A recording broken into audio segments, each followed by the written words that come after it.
తమిళనాడు నూతన సీఎంగా రేపు విజయ్ ప్రమాణ స్వీకారం చేయనున్నారు. టీవీకేకు కాంగ్రెస్, కమ్యూనిస్టులు, వీసీకే లాంటి పార్టీలు మద్దతు ప్రకటించాయి. అయితే విజయ్కు మద్దతుగా నిలిచి కాంగ్రెస్ తమకు వెన్నుపోటు పొడిచిందని డీఎంకే వర్గాలు ఆరోపిస్తున్నాయి. తమిళనాడులో ప్రభంజనం సృష్టించి అతిపెద్ద పార్టీగా ఏర్పడిన టీవీకే సారథ్యంలో సంకీర్ణ ప్రభుత్వం ఏర్పాటు దిశగా అడుగులు పడుతున్నాయి. మే 7వ తేదీన విజయ్తో పాటు 20 మంది మంత్రులుగా ప్రమాణ స్వీకారం చేయనున్నారు.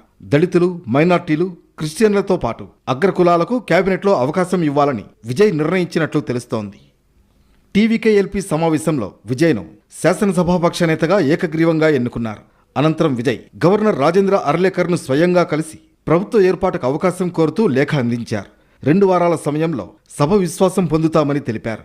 ఇప్పటికే కాంగ్రెస్, వీసీకే, కమ్యూనిస్టు పార్టీలతో విజయ్ సంప్రదింపులు జరిపినట్లు తెలుస్తోంది. అందుకే 2 వారాల గడువు సరిపోతుందని ఆయన విశ్వాసంతో ఉన్నట్లు చెబుతున్నారు.